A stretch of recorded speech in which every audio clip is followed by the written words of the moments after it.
Para kay Noy Special Assistant to the President at ngayon Senador Bongo, walang basihan at hindi makatarungan ang pagtawag sa kanya ng ICC prosecutor bilang co-perpetrator ni dating Pangulong Rodrigo Duterte sa war on drugs.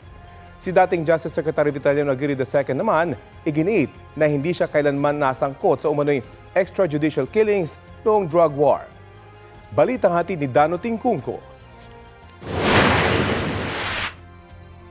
8 kilalang kaalyado at dati mga opisyal ng Administrasyong Duterte ang tinukoy sa dokumentong inilabas ng International Criminal Court na mga co-perpetrator o kasabwat ni dating Pangulong Rodrigo Duterte sa kanyang war on drugs.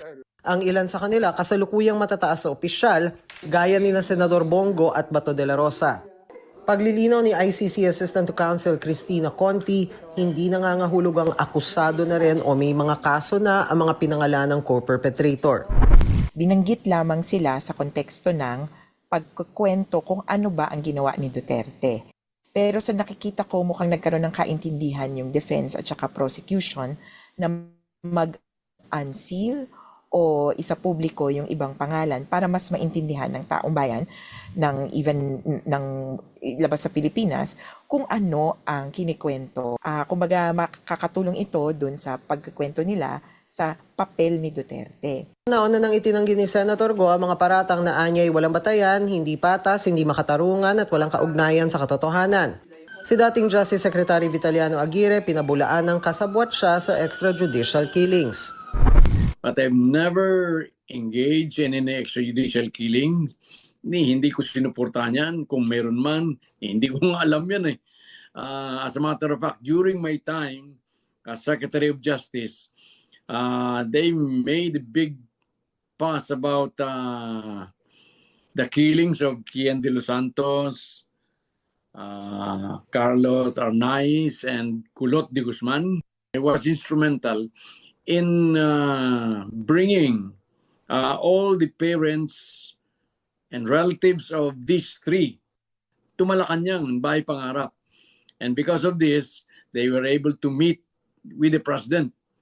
And after that meeting, charges were filed against these policemen and trials were conducted and they were all convicted.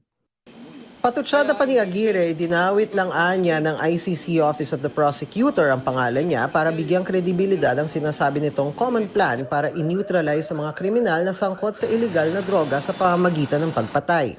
So, ang naging partisipasyon ni Aguirre bilang Justice Secretary nung panahon ni Duterte ay doon sa bahagi pa nga ng aiding and abetting o pagtulong na gumawa ng atmosfera o mag-udyok sa iba na pumatay. Si Bato de la Rosa din, merong mga statements nung ipinapaliwanag nga nila sa publiko ano ba itong tokhang na ang tono ay kill, kill, kill. Yung buong setup na yon ang nagbibigay ng pananaw sa mga tao na covered ang lahat. Tokhang is a national policy.